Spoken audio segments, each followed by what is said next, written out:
예, 우리 서로 축복합니다. 할렐루야 샬롬 하고 인사합니다. 예지 할렐루야 샬롬 샬롬 샬롬 샬롬 샬롬 샬롬 샬롬 샬롬. 하나님 사랑합니다. 여러분 주 안에서 사랑합니다.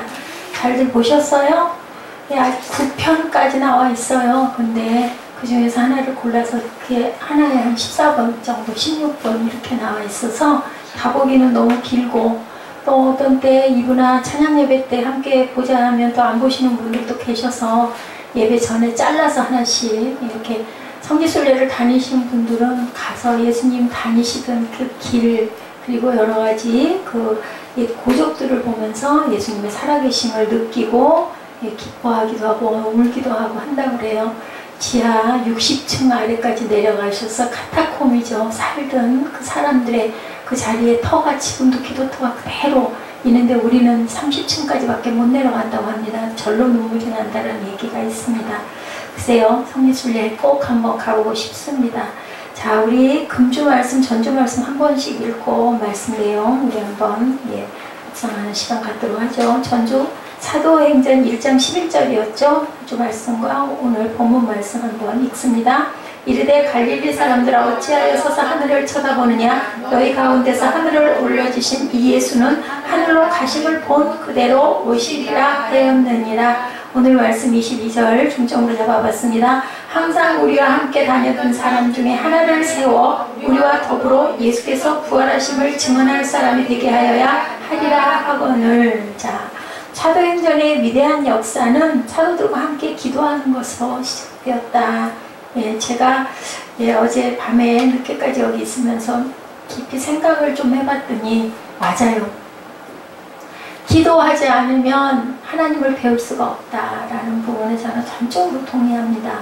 물론 항상 그렇게 기도할 수는 없지만 깊이 기도했을 때 성령의 역사하심을 분명히 만나고 또 성령의 음성을 우리가 듣게 된다. 그래서 기도 외에는 이런 유가 나갈 수 없다라고 얘기하죠. 항상 질서가 있지만 그것을 절대시하지 않고 성령님이 이끄시는 대로 순종하게 된다. 기도하면 내 뜻과 내 마음대로 였던 것들이 대개는 거꾸로더라고요. 보면 나는 이게 옳아. 아우 억울해. 정말 한이 맺히고 막 가슴에 분노가 일어나지만 기도하면 하나님께서는 그렇게 말씀하시지 않고 꼭 거꾸로 말씀을 해주시는 걸 제가 사순절 2번을 겪으면서 추우신 분들이 있어 제가 잠깐 끕니다. 예, 제가 느꼈던 부분은 항상 거꾸로였다는. 그러면 제가 기도한다고 하면서도 제가 옳다고 하는 우리의 의가 사실은 성령이 원하시는 부분들은 아니었다라는 것을 저는 늘 느낍니다. 사도행전의 위대한 역사는 사도들이 뭐 하면서 시작됐다고요? 기도함으로 시작했다. 예수님은 사도들에게 말씀하시죠. 예루살렘을 떠나지 말고 약속한 뭐를 기다리라? 선물을 기다리라고 하셨는데 그 선물이 뭔지 우리 시장이 알 것 같아. 선물이 뭐지? 예수님이 주신 선물 뭐였을까? 자, 예지야 뭐였을까? 성령. 그래서 오신 게 불의 혀처럼 갈라지는 성령의 역사가, 그치? 사도행전 2장에 나타나잖아. 그걸 받고 다 사람들이 변화가 됐다. 그 과정을 지고 가고 있어요. 제가 고린도전서를 하다가 은혜를 받아가지고 사도행전 쪽을 보다 보니까 이번 주도 역시 이 부분으로 제가 오게 됐습니다. 예수님을 기도하라고 말씀을 문자적으로 하는 일은 절대 없으셨어요. 근데 실제 뭐 하셨어? 항상 기도하셨어. 왜냐하면 기도를 안 할 수가 없어요. 기도를 해보시고 하나님의 음성을 듣거나 하나님의 감동을 받은 분들은 하지 말라고 그래도 해요. 왜냐하면 그 감동을 받고 싶기 때문에. 그게 바로 뭐다? 하나님의 선물이다. 아멘. 자, 우리는 늘 항상 아까 우리 그 가버나움 자리랑 여러 군데 봤잖아요. 보면 오 진짜 그러네. 원형 경기장 가보면 오 정말 여기가 이렇게 있었네.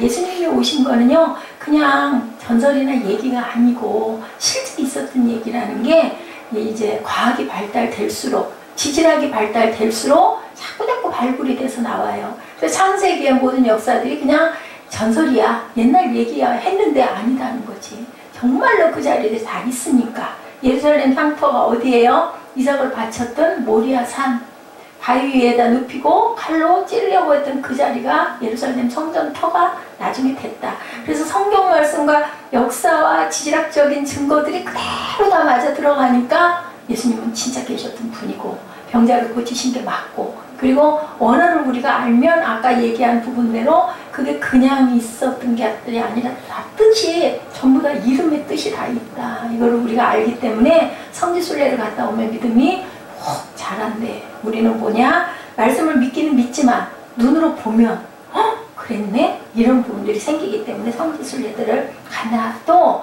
예수님이 디디셨던 그 길을 내가 또 걸어간다라는 은혜. 아까 물고기가 그때부터 있었는데 내가 예수님이 잡수던 걸 먹었네? 이런 부분에 은혜가 있다라는 거죠. 그래서 이 선물은 성령이었다. 사도들이 예수님이 말씀하신 약속을 기다리면서 뭐하기 시작했다? 전혀 기도에 힘쓰기 시작했다라고 얘기하죠. 우리 12절부터 우리 한번 조금씩 읽으면서 한번 볼까요? 12절 한번 읽어보죠. 제자들이 감람원이라는 산으로부터 예루살렘에 돌아오니 이 산은 예루살렘에서 가까워 안식일에 가기에 알맞는 길이라. 들어가 그들이 유하는 다락방으로 올라가니 거기에 베드로, 요한, 야고보, 안드레와 빌립, 도마와 바들로메, 마테와 및 알페오의 아들 야고보, 셀로신 시몬 야고보의 아들 유다가 다 거기 있고 여자들과 예수의 어머니 마리아와 예수의 아우들과 더불어 마음을 같이하여 오로지 기도에 힘쓰니라. 뭐 했다고요? 오로지 기도에 힘썼다. 거기에는 누구도 계셨다? 예수님의 어머니 마리아도 계셨다. 마리아가 우리 그 성당에서는 막 마리아님에게 기도한다라고 얘기하고 특별하게 성인으로 대접을 하지만 성경에 보면은 그냥 일반 성도예요. 기도하시던 분이었다. 이렇게 나타내고 있기 때문에 그래서 15절에 보니 모인 무리의 수가, 우리 함께 갑니다. 모인 무리의 수가 약 120명이나 되더라. 그때 베드로가 그 형제들 가운데 일어서서 이르되 형제들아, 성령이 다윗의 입을 통하여 예수 잡는 자들의 길잡이가 된 유다를 가리켜 미리 말씀하신 성경이 응하였으니 마땅하도다. 이 사람은 본래 우리 수 가운데 참여하여 이 직무의 한 부분을 맡았던 자라. 이 일이, 자 18절에 뭐라 그래요? 이 사람이 불의의 삭스로 밭을 사고 후에 몸이 곤두박질하여 배가 터져 창자가 다 흘러나온지라. 이 일이 예루살렘에 사는 모든 사람에게 알려져 그들의 말로는 그 밭을 아겔다마라 하니 이는 피밭이라는 뜻이다. 이거는 가룟 유다는 시편에서 말씀하시기를 이렇게 왔다가 이렇게 갈 사람이라는 것이 시편에 기록이 돼 있다라는 거예요. 베드로가 이거를 깨달았다는 거예요. 여기 부분을 읽으면서. 이랬기 때문에 그 가룟 유다는 하나님의 계획 안에 이런 자가 분명히 있으리라는 게 증명이 되어 있고 그 밭 이름이 배가 창자가 터져서 피를 쏟고 죽었기 때문에 그 자리가 지금도 피밭이라는 아겔다마라는 이름으로 기록되어 있다. 그때는 형태 그대로를 항상 이름으로 지었기 때문에 이렇게 얘기를 하고 있어요. 예수님은 사도들에게 이렇게 그 선물을 기다리라고 했고 언제나 뭐가 필요하다? 기다림의 시간이 필요하다. 우리는 그래서 오래 참고 기다릴 줄 알아야 된다. 내가 기도했는데 왜 빨리 안 들어주시는 거야? 하나님이 못 들으시는 거 아니야? 안 계신 거 아니야? 이런 생각하지만 성경에는 분명히 오래 참고 기다리라. 예수님이 돌아가시고 나서 며칠 동안 세상에 계셨어요? 제자들에게 나타나 보이신 게 며칠 동안? 자, 우리 금식, 최고로 금식하는 기간, 예수님이 금식했던 기간 며칠? 40일.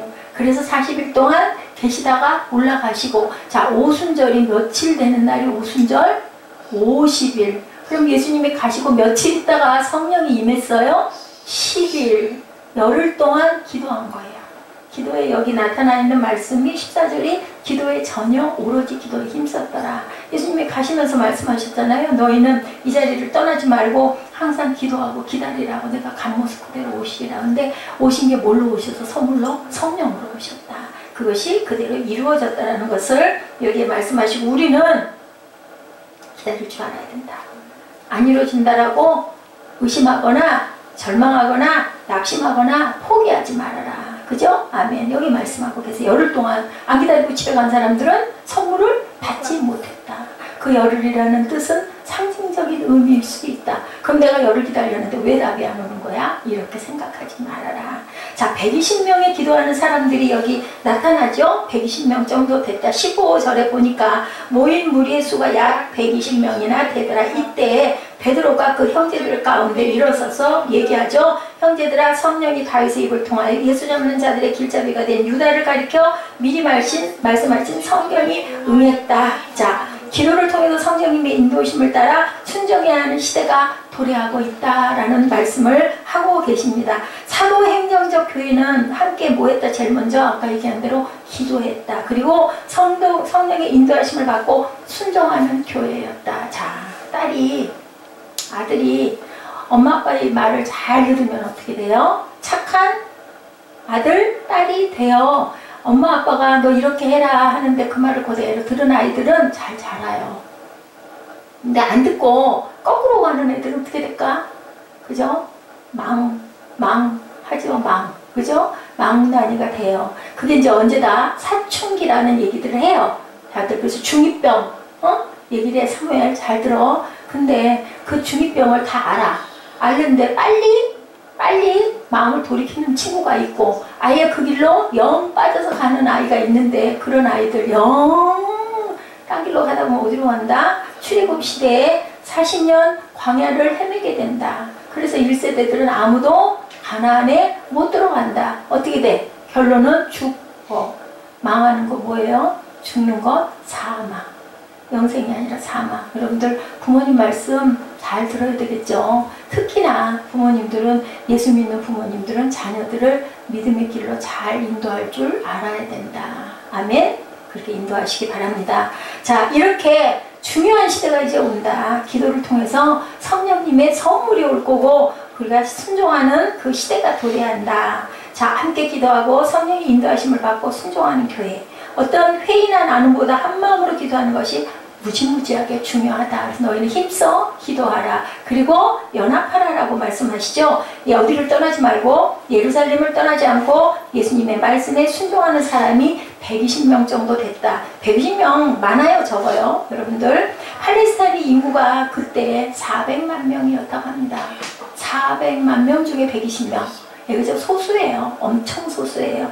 자, 그 중에 120명은 극소수인데 그 120명이 한마음으로 전심을 다해 기도할 때 사도행전적 역사가 시작되었다. 우리 함께 합심 기도하잖아요. 기도가 조금 우리가 그 순서가 전에 그죠? 자꾸 빠지고 안 하고 나중에 통성기도할 때 그냥들 각자 기도하자 했는데 기도를 먼저 해야겠다라는 마음이 왔어요. 그게 누구로 인하여? 한 사람으로 인하여 왔어요. 우리 기도가 통성기도가 없어졌어요. 기도하죠 라는 얘기. 거기에서 목사님이 감동을 받은 건 항상 우리 중간에도 기도했고 찬양하기 전에도 기도했고 찬양하다가 중간에도 기도했는데 그러면서 마음이 모여진 게 예배 전에 무조건 기도를 시작해야 되겠구나. 근데 보통 교회들은 교회 들어오면 다들 미리 성전에 와서 각자의 상황과 형편에 따라 다르긴 하지만 대개는 은혜를 받은 사람들은 예배 시작하기 30분쯤 전에 도착해서 헌금목도 쓰고 나머지는 기도해요. 근데 안 될 경우도 있잖아요. 그렇기 때문에 이거 기도하는 습관을 들여야겠다. 그리고 오래오래 신앙생활을 하신 분일수록 성전에 들어오자마자 앉으면 기도부터 시작을 해요. 근데 언젠가 보니까 우리 교회가 기도하는 게 왜냐면 할 것들이 많거든요. 특히나 신앙을 하면서 봉사하고 섬기시는 분들은 기도할 시간이 따로 없어요. 오자마자 막 뭔가 해야 할 것들이 눈에 많이 보이기 때문에 그래서 미리 기도하고 시작해야겠다 하고 했는데 참 감사하다는 생각이 듭니다. 여러분들 꼭 기도해야 될 부분들을 뭐 소리를 내든 안 내든 중요한데 소리를 안 내다 보면 딴 생각하게 되고 딴 것 떠올리게 돼요. 그러니까 되도록이면 입술을 열기가 힘들어요. 기도 안 하시는 분들 근데 한번 열어보세요. 그냥 아버지 한번 불러보세요. 아니면은 본인들 방언하든 방언 한마디만 시작해보세요. 그러면 눈물이 나면서 소리 내서 기도하게 되실 겁니다. 14절에 그들은 모두 그곳에 모인 여자들과 예수의 어머니 마리아와 예수의 동생들과 함께 한 마음으로 중요한 게 한 마음으로예요. 기도에 뭐 했다? 전념했다. 왜 자꾸 기도를 하라 그래? 마음으로 항상 기도하는데 이렇게 하지 마시고 한 마음으로 기도하시기 바랍니다. 거기에는 여자들도 있었고 예수님의 어머니 마리아와 동생도 있었다라고 성경에 기록되어 있죠. 여자들이 있었다는 것이 왜 그렇게 중요할까? 그 시대에는 여자들이 사람이 아니었어요. 사람 축에 안 끼었어요.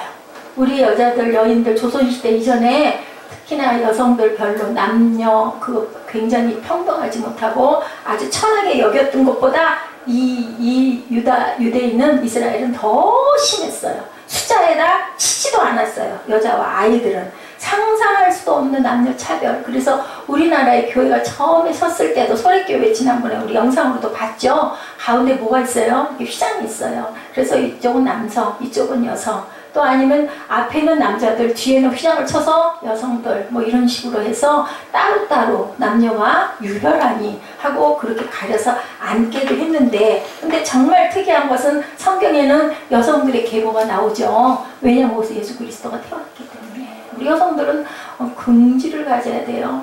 아무리 잘난 남성들도 아이를 낳는 사람은 없어요. 그죠? 누가 그 종족을 번성시켜요? 여인들이 번성시켜요. 그렇기 때문에 굉장히 중요하죠. 우리나라도 기독교가 들어오면서부터 여성들의 여권이 신장됐어요. 그죠? 많은 소리가 나게 되고 이제는 드디어 여성 대통령도 그죠? 세워지게 되죠. 자, 여자들의 증언은 법정에서 그 시대는 더더군다나 채택도 되지 않았다. 투표권도 없었다. 우리나라도 여성 투표권이 시작된 지가 그렇게 길지가 않아요.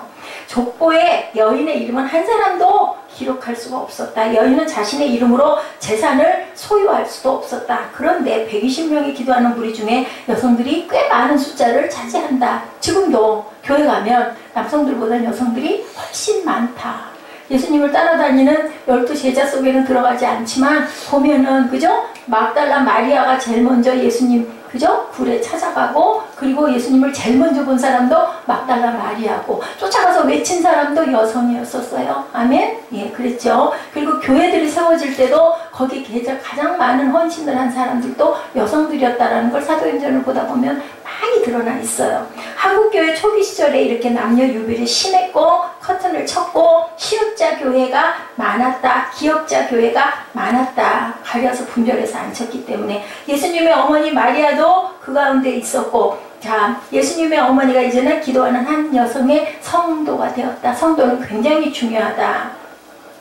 마리아의 위대함은 예수님의 어머니라고 절대로 숭배받지 않았다. 그래서 우리 교회는 항상 그죠? 그런 서열이 있지만 그것에 연연하지 말아야 된다. 자신이 예수님의 어머니라는 것을 가지고 영향력을 절대로 발휘하지 않았다. 그래서 우리가 천주교를 온 하나님의 말씀으로 봤을 때는 바르지 않다라는 생각을 한다. 왜냐하면 사람인데 성모 마리아도 물론 참 그분의 여러 가지 위대한 업적과 예수님을 낳으신 어머니 성령이 임했다는 부분은 중요하지만 그분이 하나님은 신은 될 수 없는데, 지금도 기도할 때 보면 천주교에서는 성모 마리아께 기도한다고 하거든요. 그래서 그것은 우리 기독교 쪽에서는 옳다고 보질 않는다라는 게 바로 성경에 근거해서 초대교회 분쟁의 자리에 서지도 않고 어떤 영향력도 미치지 않는 한 명의 성도로 예수님의 어머니 마리아도 존재하셨다라는 것, 이것이 바로 마리아의 위대한 믿음이었다. 그죠? 내가 뭐니까,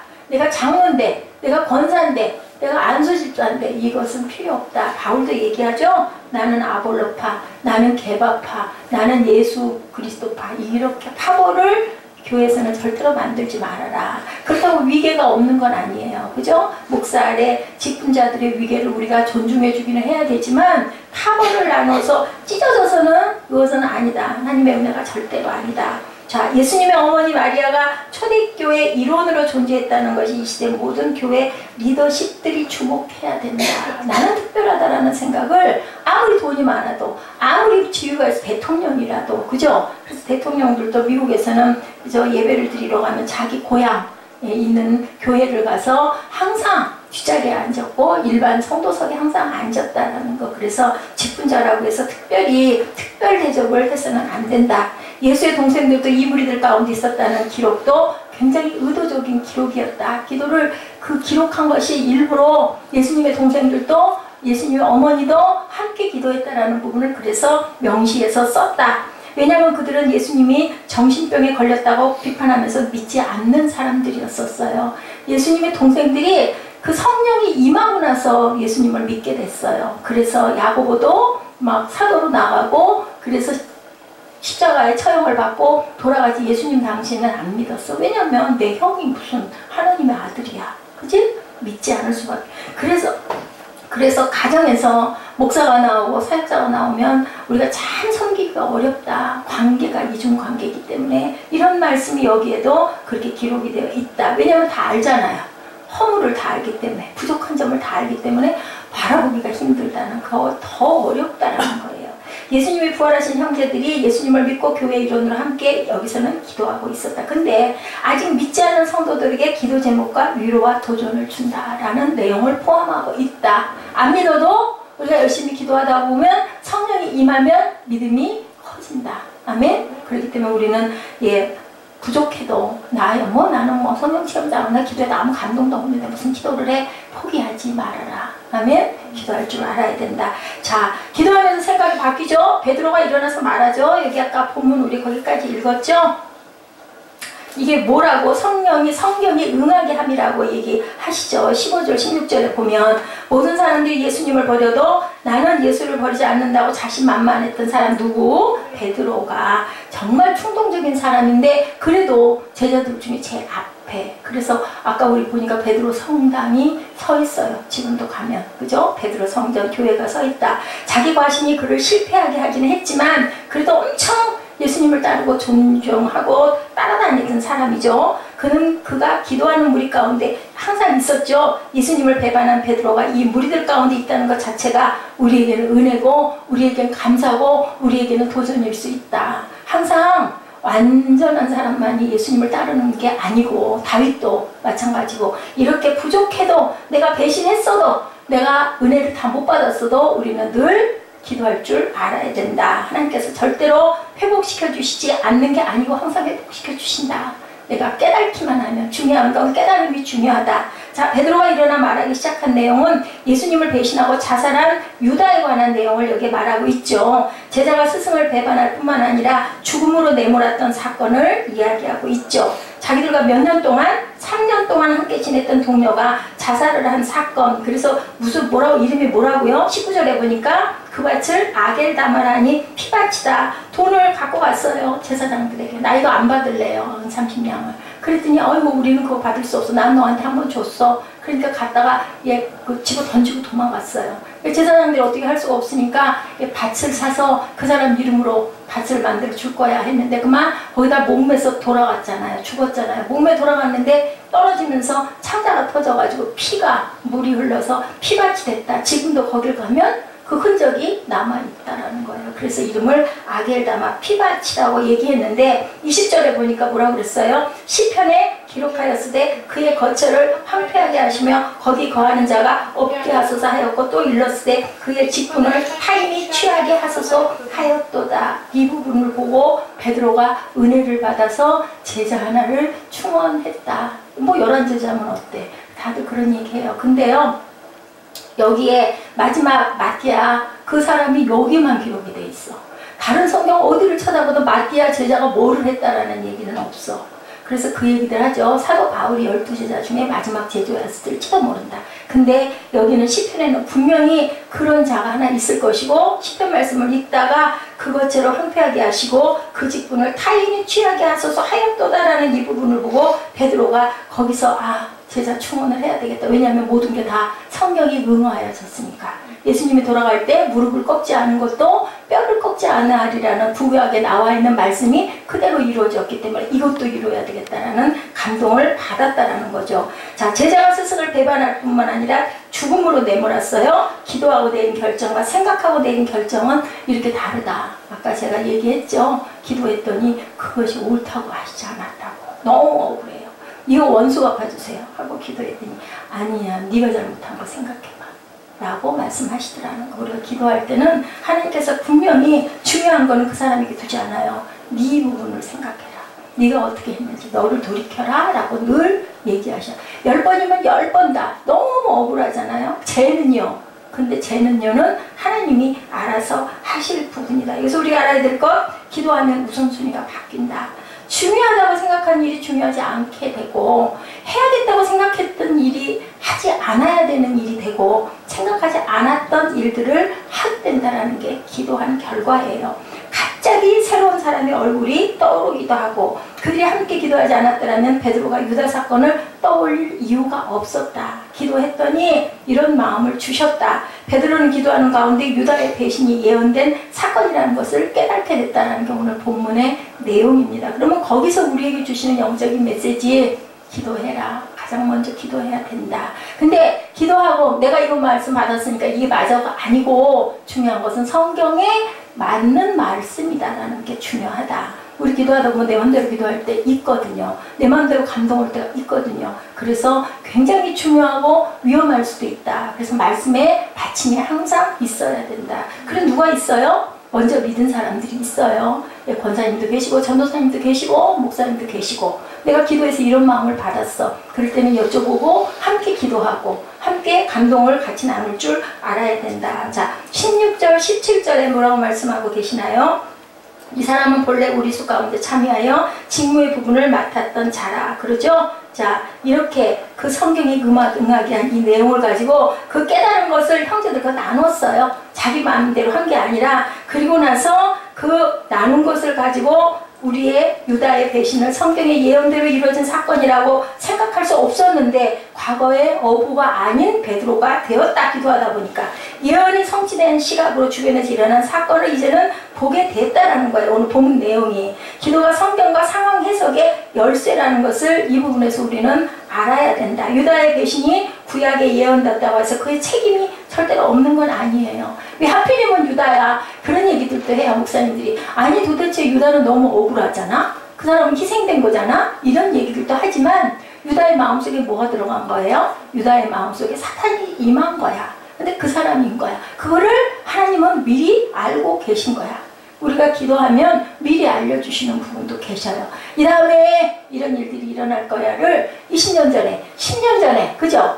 300년 전에, 100년 전에, 70년 전에 먼저 이사야도 알았다는 거죠. 700년 후에 일어난 일들을 누가? 이사야가 예언했어요. 그 이후에 예수께서 오셨다는 것을 우리가 봅니다. 자, 존 칼빈은 유다에게 닥친 일이 예언됐다는 것을 근거로 그의 죄를 면할 수 없다라고 그렇게 얘기합니다. 유다의 마음이 뭐였기 때문에? 변절되었기 때문에. 유다가 깨달았는데 그 다음에는 뭐 안 했어요? 개 안 했어요. 돌이키지를 않았어요. 그냥 자살했어요. 그렇기 때문에 구원이 안 된 거죠. 그래서 예수님을 내가 형틀에 매달았네 그러면 회개했더라면 어땠을까? 하나님이 용서해 주셨겠죠. 그죠? 근데 회개하지 않고 죽었어요. 자, 가룟 유다에게는 그것을 회개하지 않았기 때문에 우리와 다른 부분은 바로 그거다. 우리가 잘못했을 때 하나님께 용서를 구하면 하나님께서는 늘 용서해 주신다. 다른 사람이 그의 직무를 차지하게 해 주십시오 라고 기도합니다. 시편에 그의 거처를 폐허가 되게 하시고 그곳에 아무도 살지 못하게 하십시오 라고 기도됐고, 다른 사람이 그 직무를 대신하게 해달라는 부분들이 분명히 나와 있다. 자, 그래서 120명이 모였는데 굳이 유다를 대신할 또 한 사람의 사도를 선택하는 것이 중요했다. 세상에서 인자가 자기 영광스러운 보좌에 앉게 되면 나를 따르는 너희도 12보좌에 앉아 이스라엘의 12지파를 심판할 것이다. 마태복음 19장 18절에 그렇게 나와 있다는 거예요. 12보좌를 누가? 12제자가 심판할 것이라고. 지금 몇 명? 11명밖에 안 되기 때문에 한 명을 꼭 뽑아야 되겠네 라는 것을 깨달았다. 아멘? 자, 이것이 신앙생활의 가장 중요한 패턴인데, 기도 가운데 하나님의 말씀과 상황이 연결되고 그 상황 속에서 우리 해야 할 일이 무엇인지를 찾고 순종하는 것이 바로 사도행전적 교회의 역사다. 우리 교회는 분명히 누구의 뜻을, 성령의 뜻을 알고 나아가야 된다. 나머지 한 사람의 사도를 뽑는 과정이 그 모범 대답이다. 그러므로 주 예수께서 항상 우리가 같이 다니던 동안에 곧 요한이 세례를 주던 때부터 시작해서 예수께서 우리들 가운데 하늘로 올려 가시기까지 함께 다니던 사람 가운데 하나를 뽑아 우리와 함께 예수의 부활에 대한 증인이 돼야 합니다 라는 부분이 21절 22절에 나타나 있죠. 우리 함께 읽습니다. 이러므로 요한의 세례로부터 우리 가운데 올려져 가신 날까지 주 예수께서 우리 가운데 출입하실 때에 항상 우리와 함께 다니던 사람 중에 하나를 세워 우리와 더불어 예수께서 부활하심을 증언할 사람이 되게 하여야 하리라 하거늘. 이렇게 나와 있기 때문에 이거는 이렇게 해야 되겠구나 라는 것을 마음을 먹었다라는 거죠. 예수님이 말씀하신 것이 아니라 사도들이 만든 자격 조건이에요. 첫 번째 조건은 누구와 함께 다니던 사람들? 예수님과 함께 다니던 사람들. 요한의 세례를 받을 때부터 승천 때까지 줄곧 함께 다녔던 사람은 몇 명 되지 않았다. 그렇기 때문에 중요한 건 뭐예요? 꾸준하게, 그죠? 우리가 믿음도 꾸준하게 항상 변함없어야 된다. 자, 예수님의 부활에 대한 증언이 되어야 하는데 이것이 사도로 세움을 받을 수 있는 자격이다. 120명 중에도 분류가 있었고 질서는 분명히 있었다는 거죠. 120명을 가르치고 인도하는 리더십 그룹을 사도라고 얘기했다. 120명은 뭐예요? 무리들이에요. 따르는 무리들. 사도는 그들을 이끄는 12 제자들을 사도라고 했다는 거예요. 자, 예수님의 승천 때부터 처음부터 승천 때까지 함께한 사람 중에 리더십을 세웠다라는 것이 중요하다. 예수님을 끝까지 따른 사람들. 예수님의 공동체에 조직이 없었던 것이 절대 아니다. 11사도의 이름을 열거한 순서에도 의미가 있다는 거예요. 자, 처음에 뭐라고 나왔어요? 이름이 베드로, 야고보, 요한이 예수님 가장 가까이에 있었다. 처음에 보니 다락방으로 올라가니 그렇게 나오죠? 베드로, 요한, 야고보. 이거 순서대로 나왔다. 이 순서도 중요한 의미를 갖고 있다라는 거죠. 베드로 가장 먼저 나오고 엄청난 사고를 쳤음에도 여전히 리더의 위치에 있었다. 예수님이 변화산을 갈 때도 누구를 데리고 왔어요? 베드로, 야고보, 요한. 그래서 예수님의 얼굴이 뭐처럼 빛나는 것을 봤어요. 해처럼 아까 우리 그 9시 동영상인가요? 거기에 보니까 그 나타나 있었죠. 처음에 어디에 올라갔을 때 예수님이 그 승천고지에 올라갔더니 거기에 누가 그죠? 이사야와 함께 앉아있는 모습을 보았다라는 것이 증명이 되어 있습니다. 그 세 사람 중에 베드로가 항상 리더였고 교회와 질서와 체계는 이렇기 때문에 리더가 중요하다. 질서와 체계 자체를 부정하는 것은 평등이 아니라 무질서라는 것. 우리가 생각할 때는 다 똑같잖아가 아니고 항상 교회는 질서가 있어야 된다. 평등이라는 것은 합당한 위치, 합당한 능력에 따라 권한을 부여받는 질서가 바로 평등이다. 예수님의 공동체는 질서가 있었다. 그래서 새로운 사도의 조건에 모두가 사도 바울처럼 특별한 계시를 받아야 사도가 되는 것은 또한 아니다라는 것을 얘기하고 있습니다. 어떤 교회든 사람을 세우는 틀이 있어야 하는데 자격 요건이라는 틀을 항상 가지고 있어야 된다. 그러나 그것은 절대적인 것은 아니다. 사도의 자격은 예수님이 요한으로부터 세례를 받고 승천하기까지 함께한 사람인데 사도 바울은 그 자격에 해당되지 않았다. 예수님은 3년 동안 제자들과 사는 동안 그 자리에 없었다. 나중에 나타난 인물이죠. 그렇다고 바울 사도가 될 수 없다고 공격하면서 받아들이는 것은 잘못된 것이다라는 거예요. 교회에는 기도 가운데 세운 틀이 있고 그것은 어떤 조건이라도 절대화할 수 없다는 것을 보여주고 있다. 자, 틀을 가지고 싸우는 거죠. 틀을 만들고 틀과 틀에 부딪히는 것이 교회의 역사였는데 하나님은 자신이 만든 율법이라는 틀도 사도행전 15장에 없애버리신 것을 우리가 이제 사도행전을 쭉 보면서 가면 나타납니다. 하나님은 율법도 폐지시키는데 우리는 스스로 만든 법을 붙잡고 있고 사도행전적 교회는 어떤 교회라고 그랬어요? 우리 지난 시간에 움직이는 교회라고 그랬죠? 유동적인 교회였다. 유기체보다 융통성 있는 움직이는 그런 공동체였다. 사도행전적 교회는 유동체와 같아야 하는데 사도들이 세운 조건에 바울이 합당하지 않다고 비방하는 것은 인간적인 조직의 틀에 갇힌 것이다. 초대교회 역사를 보면 흥미로운 일들이 많습니다. 성 어거스틴을 회심시킨 암브로시우스라는 밀라노 감독, 그는 영향력 있는 교회 지도자였는데 북이탈리아 총독으로 임명을 받아서 갔어요. 감독을 세우는 선거에서 교인들이 싸울까봐 감독하러 갔다가 그 자리에서 감독이 됐다고 합니다. 어처구니 없는 일이 벌어진 거예요. 성도들이 그를 감독으로 세웠어요. 그는 그때까지 세례도 받지 않은 사람이었고요. 사제로 안수를 받지도 않았고요. 감독은 그 지역 교회 최고 지도자의 자리인데 속성 과정으로 하루는 세례를 받고 다음 날은 안수를 받고 그 다음 날은 감독으로 취임을 했어요.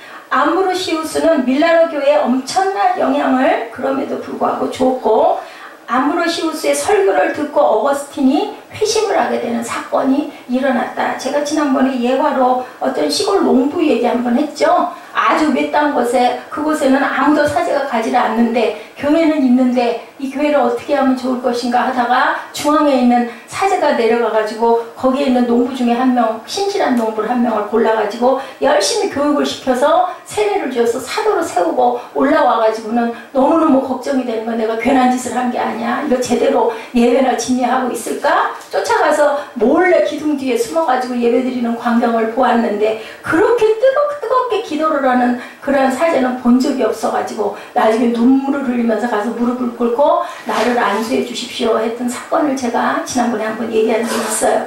이게 뭐예요? 성령의 감동이 누구에게나 임하면 어떤 순서나 조건이 중요하지 않다.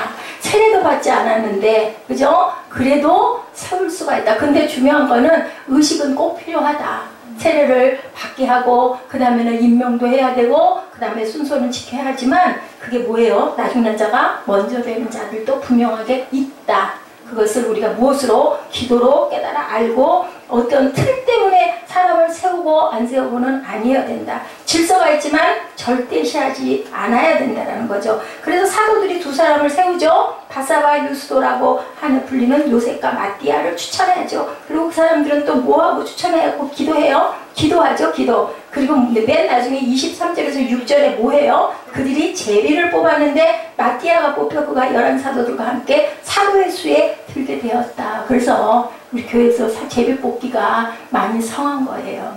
그것은 그냥 하나님의 뜻대로 우리가 갑니다. 그러니까 내 주권, 내 생각, 내가 보기엔 저 사람이 옳은데 포기합니다. 우리 지방에서 그런 일이 한 번 있었어요.